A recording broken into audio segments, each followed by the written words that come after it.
I'm going to read the introductions in the order I have them and ask you guys to wave so we can stick to the script because I'd say Aoife will start to.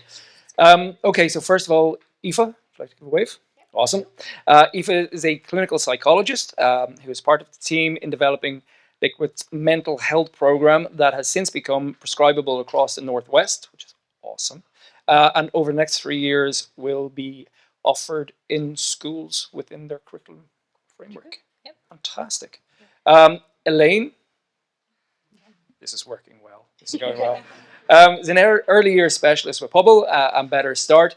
And Elaine has been instrumental in the shaping of Liquid Therapy's child-centered approach and imparting into the charity the framework for training volunteers and implementing a strengths-based approach to delivery and communication. Fantastic. And Katie. There we go. The newest member of the panel, as an occupational therapist, Katie has seen the growing demand for support services within the local community, operating in the natural environment, but also the opportunities programs in the blue space can offer. Cool. And Jacob. Hello. Awesome. Having just turned 18, Jacob is one of the newest and youngest volunteers, having now come full circle. Having started surfing with Liquid Therapy in 2014, he piloted their junior volunteer program before graduating into a fully fledged team member. That's me. Awesome stuff. Okay. I have a couple of set questions, and I'm going to ask really awkward and horrible questions just to keep everybody on their toes. I came across Liquid Therapy through the work I do with Sport Ireland, and one of the things that struck me straight away was how they were, of probably the 30 projects I work on, they were by far the best supported project. And when I met them first, I met a huge number of people, which is brilliant. So, Aoife, Yes. the panel. Yeah. What is the panel? What does it do? Talk to us a little bit about the panel. Of course, no, gladly. So I think this is the first time the whole panel has been in the one building. So there's the four of us on stage and there's three in the audience. So we have a background. We're a combination of kind of experts by experience, such as Jacob, and then the rest of us have kind of professional backgrounds or kind of, so my background is psychology, education, occupational therapy. We have Mildred here, who's a senior social worker, Danielle beside her, who's a senior physiotherapist, and then of course we have Iski, who kind of is at the helm of the research side of things. So our role is very much to basically just put jargon on what the team know to be inherently true. Do you know that sort of way? So we kind of form naturally through kind of individual contacts with Tom and members of the Liquid team. And then over the last year or so, we've been brought together in a more formal capacity to kind of work collaboratively to shape Liquid. And I suppose, we all know, kind of as Jamie and Iski just highlighted, like it's really good for you to go surfing in nature with your friends in a kind of socially connected way. Our job is just to give the team the language to put on that and kind of the fancy words and draw on the research bases that are kind of relevant to our own disciplines so that like Liquid can grow and expand in different directions. And we're kind of a resource that they tap into then as and when they need. Awesome. I think one of the things as well I know from the funding perspective is that it makes it very easy for the rest of us to say yes when you've got a panel that is absolutely invested, but also that range of expertise as well. Completely. Awesome. Completely. Did you want to come in on that? You were nudging forward. No, I'm just in complete agreement with Okay. everything. Cool. Awesome. Then how did you get involved with the panel? Yeah. So very much, it's interesting you say about the funding piece. Well, my first involvement was actually one of the few good things that came out of COVID. So during COVID was the beginnings of the Adito program that Iski and Jamie kind of outlined. So I suppose during the pandemic, the team had to sit back and go, okay, how do we adapt our practice to in the context of global pandemic? And they really kind of correctly identified that mental health and well-being is an area of, increasing need here. So I would have sat down with the team in the early stages. And like when I say, we formed the program, it was very much a conversation of like, so the guys would go, okay, we're thinking of having a session around balance using like stone stacking and balance boards. And I'm like, oh my God, brilliant. Because that's great for like frustration tolerance. And that's great for, mindfulness, attentional control, all of these things. It's like, okay, cool. And then they were like, what about like beach cleans? We might want to do some beach cleans. I'm like, brilliant. That's great because that's, connected to kind of being connected to something bigger than yourself. Altruism, we know from research, that's really important for like developing mental health and, self-confidence, self-efficacy. So like, yeah, do that. So it's very much a like bottom-up kind of collaborative approach of like, they tell me what they want to do and I tell them why it's good, and that's kind of how it's been. It hasn't changed anything of how they practice. Similarly, I suppose, with regards to the funding piece, so when when Adita was going to be funded by the MACE project. So this was a project that was, I suppose, specifically kind of came about to target kids who had experienced adversity and trauma. So I was brought in to do a little bit of training with the team around, what is trauma? How does it present kind of behaviourally? How do we practice in a trauma sensitive way? And so I did my slides and I came in and I did the training. And by the end of it, I was like, okay, forget all of that. Just keep doing what you're doing, because the real experts are the practitioners in liquid therapy, the instructors. They are so empathic, so sensitive, so they create that really safe environment that we just heard so much about. That is so inherent to what liquid therapy do. I came away from that session being like, you guys shouldn't be more like me. I should be more like you. Kids who've had horrible things happen to them, they don't want to be sitting in an office with a psychologist. They want to be out in nature having fun with their friends. That's what they want to be doing. And so that's what liquid do so well. And it is, I think, if we can prioritize that, connectedness in nature, in safe spaces, our waiting list will go from 18 months hopefully to 2 and 3, that sort of way. So it's just that holistic piece, and it's a real honor to be involved with. It's amazing. Fantastic. Feel good about that answer? Yeah, no, I'm okay. Relaxed, easy. Hit me with the hard questions Go. now, Karl. Fair play. Elaine, Yeah. there have been fundamental changes in the approaches taken to working with young people in the education sector. Why is it so important, and why should these changes go beyond the education sector?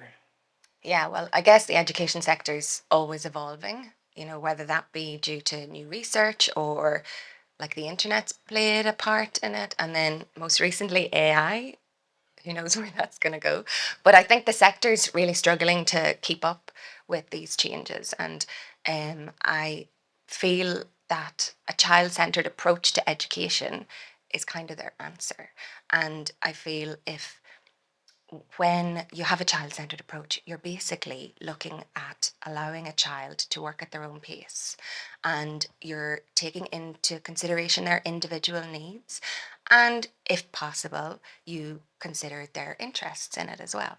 So I feel that's something that would really, it's being adapted in some schools across the country and it's working really well. And if we could get that across, everywhere, it would be even more successful, and children would be able to be really present and just really safe with their situation and where they are in and what they're focusing on. I think it was touched on earlier as well with Iski and that the thing with the ocean is it gives that safe space to make mistakes. And when you're in an academic environment, a lot of pressure is upon children, and there's this, exams, tests, and you're being judged all the time. If we have a child-centered approach to education, it kind of removes a bit of that judgment. So what does that look like? If you were trying to teach children about money, let's say, a teacher could set up an area in the room where they have a little shop, and they have some students working in the shop, some students with money going to purchase things, and together they work collaboratively with their peers, and together they learn from that. That's experiential learning. There's zero pressure with that. Is it meaningful? Absolutely. And for us all, we're different types of learners, so we don't all get a lot from sitting listening to somebody explaining things. We learn by doing, a lot of us. So by having a child-centered approach, you meet the needs of all the learners and not just those that are academics. And with that, you have mental health issues because you have children feeling like they're not good enough. They can't achieve in those environments, and they no longer want to be there. So we know nowadays you need to be a lifelong learner. Continuous professional development, whether we like it or not, is a huge part of what we need to be able to do. So we need to set up the next generation for that. They need to be critical thinkers. They need to be able to problem solve. And someone standing at the top of a classroom telling you how to do something doesn't necessarily instill those skills in a child. So learn by doing is basically what I think the future needs to look like. Awesome. Yeah. Can I ask you an unscripted but kind question? Okay. Yeah. So I've worked in education right through primary school up to third level, postgraduate level. Young people don't say young people forever. Yeah. The benefit of what you've described there, how does that impact those young people then into adulthood? Well, it's real life skills. I think if you talk to a lot of children secondary education, or that I'm learning things that I just won't need. And actually, the curriculum system at the moment is quite outdated, because a lot of what we are learning, you actually just click a button and the internet gives you the answer, and it's no longer required. So we need to, I think, by giving those children the opportunity to instill the mindset where it's okay not to succeed the first time. We just try again, and we are resilient, and we will continue to work to find a solution. Like, that helps in all walks of life. Absolutely. And to be like, I work in the early years sector, and I say, as soon as a child, like what I try and instill in educators, as soon as a child can talk, we need to work on their critical thinking skills, because that's what the future needs. Yeah. So yeah, I think, does that answer your question? Absolutely. No, it's a great answer. It's something I see as an educator as well. Yeah. One of the points we have, sort of in my role as a lecturer, is that you're getting the right answer, but you're getting no evidence of taught. And it's a major fall off. I work in a lot of graduate programs, and you see the absence of it there. So if this is a space that can be reinforced, brilliant. Yeah. You were one of the founding members of the panel. Yes. Um, Guilty. what does EC Look at Therapy doing right? And what do you think has been the key to the success and the continued success? Like liquid therapy, I think it just goes back to that child-centered approach. I think they have zero expectation of what a session is going to look like for an individual child. They meet each child where they're at. And I know some children, when they arrive, they don't even make it onto the beach, and that's okay. And they're made feel that that is okay, and that's why they return again. And then the next time it might be the beach, the next time it might be toes in the water. However that journey is for that individual child, that's accepted, and there's zero pressure. And that is what children need for, Iski touched on it earlier, that connection piece as well, and that safe space. So it comes so naturally. And as Aoife mentioned earlier, with my involvement, I started, the first event I came to was one of the big open days, and I just remember watching the instructors interact with the children and going, I need all of these guys to work in the earlier sector, because they are doing it right. They were just naturally connecting with the children. So in my role in the panel, was just by having conversations with Tom and going, well, that's why this is working. It's because he's doing this. So it wasn't that, like Aoife said, we're just working from, the bottom up. We're just putting that around the context around what it is they're doing that's so amazing. There's an interesting combination of elements there, because you're kind of talking about co-creation. The young people are co-creating their experience with the facilitators. Yeah. But that requires critical thinking as well, to kind of know what it is you need and want in that space. So Yeah. there's a huge amount of learning that's happening in the water and applying the water. With the surfing, like, surfers are really good at bouncing back from failure. Yeah. So they get back up on the board. Wipeouts are a great thing. Like, if we could all have that attitude towards life and every part of our life, I think the mental health issues would be a lot less, and well-being would be up there. One of the elements of sort of resilience is the expectation that you're going to take knocks. And it's sort of the power of reflection as well, to recognize that, when you get knocked off your board, that's a knock. When you get back on your board, that's you being resilient. It's kind of keeping that language and that experience evident right the way through. So awesome. Cool. Well done. Katie, Yes. ready? I'm up. Okay. What was it that caught your interest in the services that were offered, and the opportunities in that blue space? And so why does this resonate with your role as an OT? And I guess I probably bring a slightly different perspective. I'm the newest member of the panel, and I found Liquid, I find my journey there. And I guess it's probably similar to most of Liquid's team. It was kind of my own personal connection and love for the blue space, that kind of drew me in. And then wanting others to have the opportunity to have that experience, regardless of their ability or circumstances. And, I lived in cities for many years, and I moved home to Donegal in 2018. And I think I just looked with like a fresh set of eyes. I was like, look at all we have around us here. Look at all of these environments. And it kind of ignited something in me. And as an occupational therapist, I was like, can we push the boundaries here? And can we move our therapy outside of the clinic rooms? Can we move it outside of the homes, outside of the schools, and use what we have around us as a therapeutic tool? And it was that kind of question in my head that led me to find liquid therapy. But like, is this being done? Can we do it? And then it just led me here, and I started my journey with liquid from there. And why does it resonate with my role as an OT? If anyone in the room is an OT or knows an OT, it's a very hard thing to describe. But when I look at therapeutic activities in the blue space, it really, really aligns to what the scope of occupational therapy practice is. And that is like they're both so holistic in nature. And fundamentally, it's just about supporting an individual to engage in a meaningful activity, whatever that is for the individual.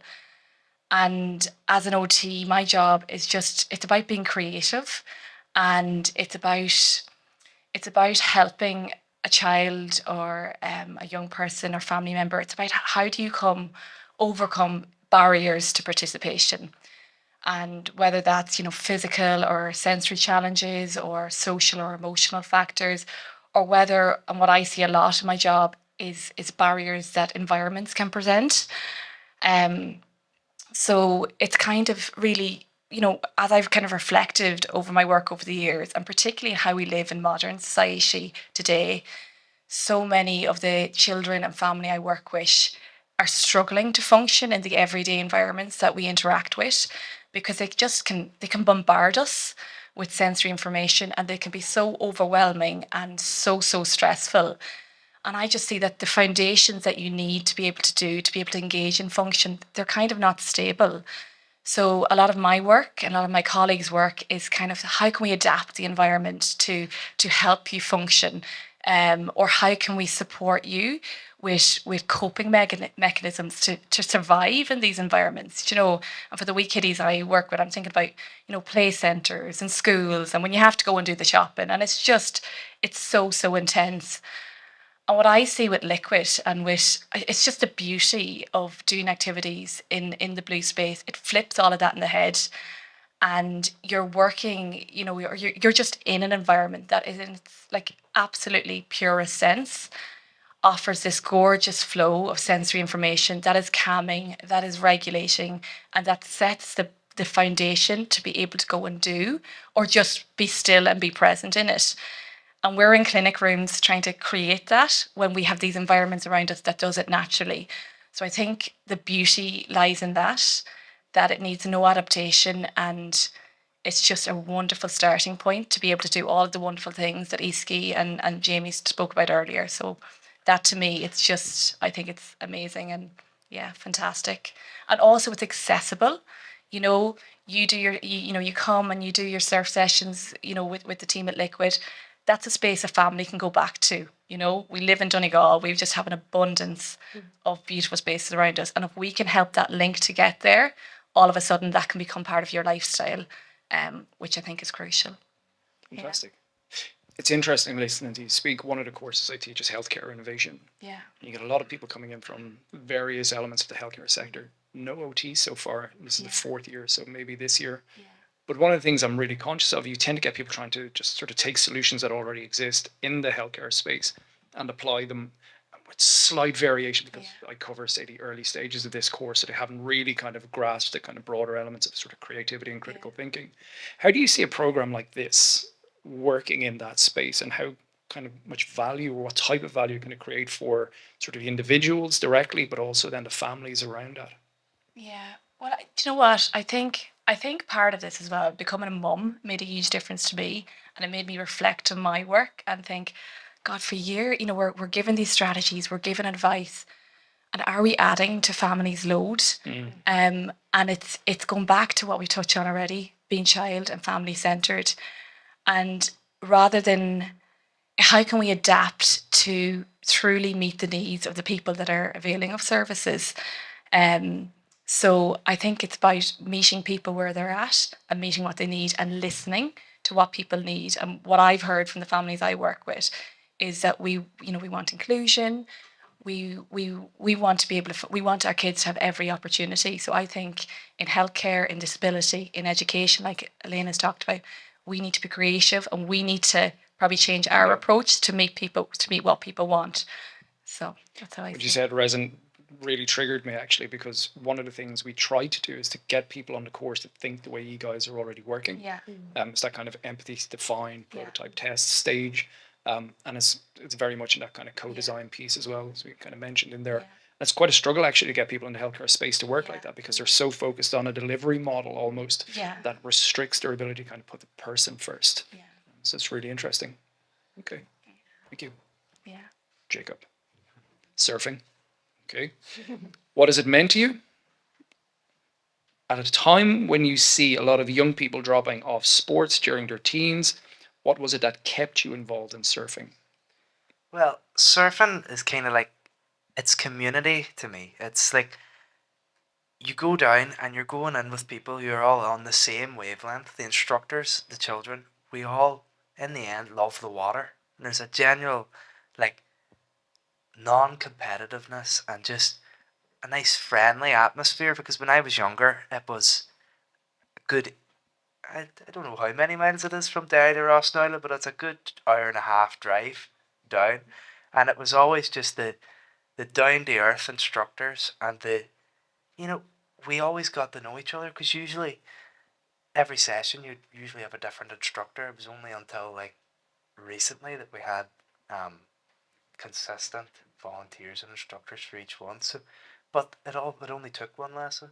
They got to know you, you got to know them, and you wanted to see them again, and you wanted to hang out with the kids that you met during the session. And I think what kept me going was the fact that I always wanted to meet a new instructor, and I always wanted to meet a new group of kids to just enjoy the water and to like share this really elemental experience of being in the sea, and kind of it's it's relaxing, it's exhilarating, and it's frightening, but it's everything at the same time. And it all comes together to just be this really memorable and freeing experience. um you would go down, and like when I was younger, it felt like sometimes in school and such, like the teachers were, there was a distance between student and teacher, and student and kind of child and adult. And the instructors at liquid therapy kind of, they bridged that a bit. They mightn't have been just as in tune with like what was going on with the youth, but they tried to understand, and they were they were willing to listen to you. They were willing to listen to what you were talking about, and they showed genuine interest in like your life and what you were talking about. And it just,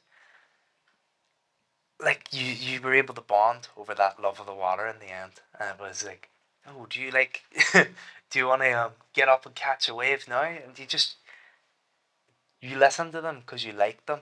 Like, you listen to a liquid therapy instructor because you don't want to annoy them, because you've got to, like, really, you've got to know them. There's no, it's not like, it doesn't feel like you're listening to them. It just feels like you're doing the session. You're being part of it. They don't feel like someone that you have to look up to as a rigid authority. Just relaxed. Like, we like, the instructors didn't care if you were getting the biggest wave, or you were just going for a swim, or just going to make sandcastles on the beach. Like, Awesome. Cool.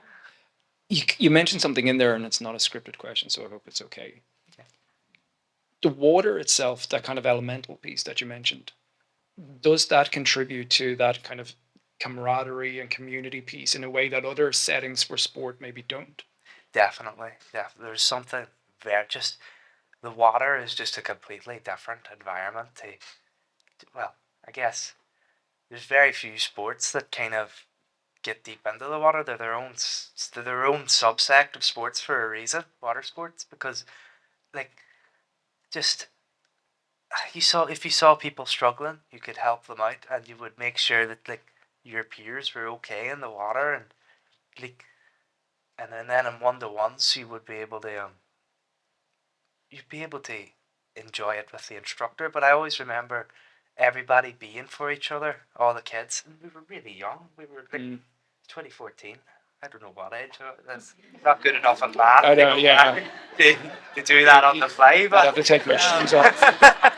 but we like there was just like, are you okay? Are you enjoying the water? Helping each other up and just yeah. Oh, it's freezing, but we'll we'll power through it. You know. Awesome, cool. Reflecting on your journey from participant to independent surfer and now volunteer with opportunities, what opportunities do you think other sports or activities could learn from your experience? I'm quite interested in this because you mentioned it the other day. And I think some really interesting points. What opportunities do you think other sports or activities could learn from your experience in supporting young people as they grow?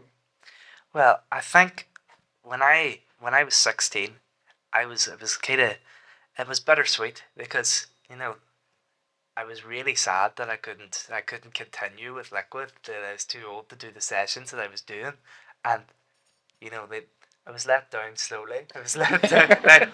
I think I went with grace. There were no bad tears, but I was so lucky because through liquid before I discovered liquid, before the youth club I was part of took us down to a liquid therapy session.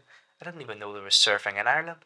Like surfing was just something that they do in like California or like and through liquid I found so many other programs down in Tullen Strand and such, all near Rossnowla, to scratch that surfing itch. And when I, as an independent, I had a group of friends that I'd met through Liquid to who I surfed with like for 2 years, them 2 summers of, and it was amazing. It was a good time for me to learn and grow as a person and as a surfer. It was really when I started to improve because like the thing with Liquid was that you weren't trying to you weren't they weren't focusing on, right, we need to make a surfer out of you, we need to make you the next like the next big hit in the surfing world, because so we learned how to do it and we enjoyed doing it, and it was this we had this like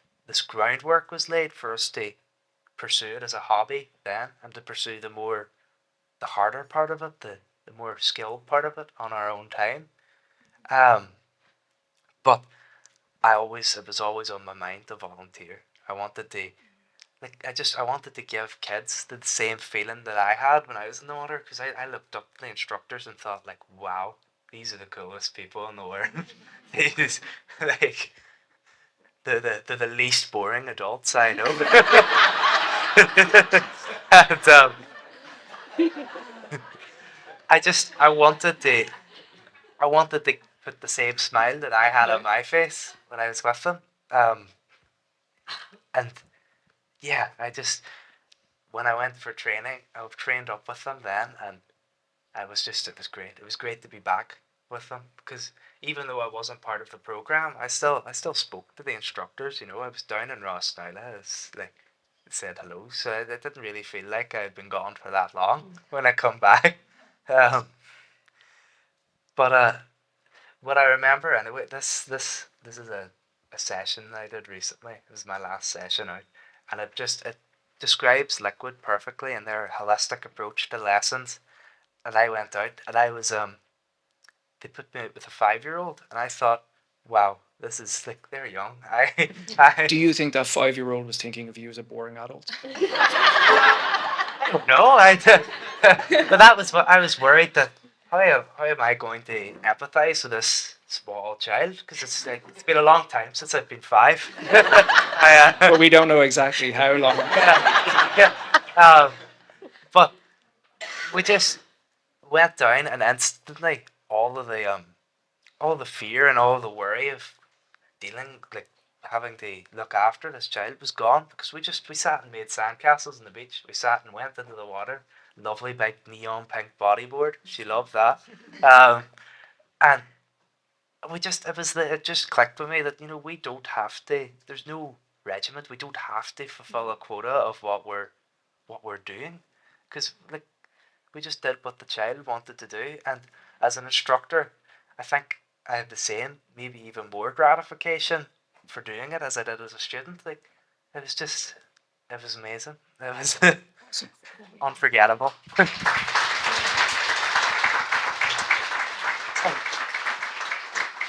I'm sorry. I just realised I went on the tangent. On other sports, I think they could benefit from a one-to-one approach for beginners because I played rugby and I was just put in almost like a cog in the machine. It was I went into the team and we were expected to work completely as a team from day one.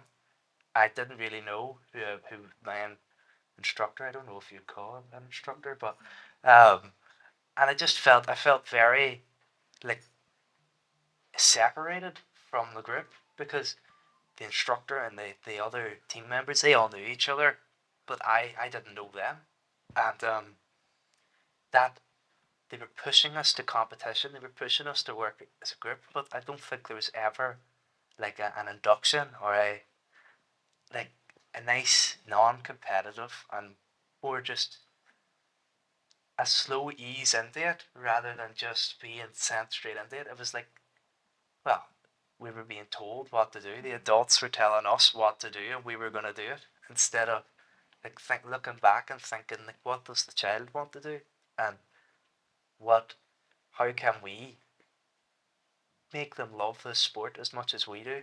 And I think Liquid just done that so seamlessly. Fantastic. And can I jump in there, Karl? I think what Jacob's just said highlights exactly what Jamie and Iski were talking about earlier of this idea of safe spaces.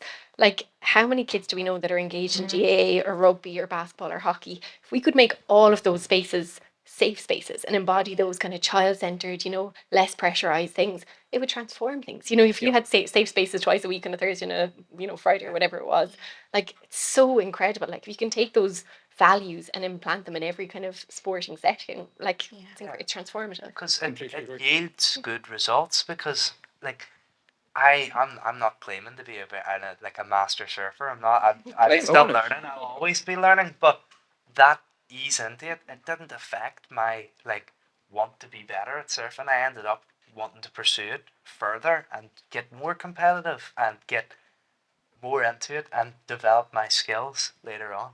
But when I was ready, when the child was ready. So.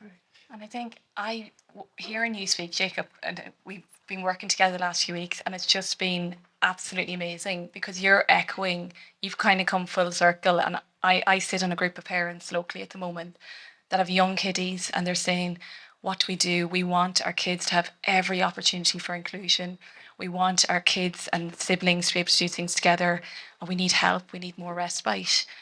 And it's, not all families yet are aware of organisations like Liquid. And I think that's where the panel comes in beautifully, that we have this opportunity to bridge and help make those connections because they're coming to see you as an OT or as a psychologist or in education, but to say, look, we're all sectors that we can do bits and bobs in isolation, but to actually deliver on what families need and what you got out of it is we need to bring all our individual strengths together and our unique differences that set us apart and find a way to work as a collective.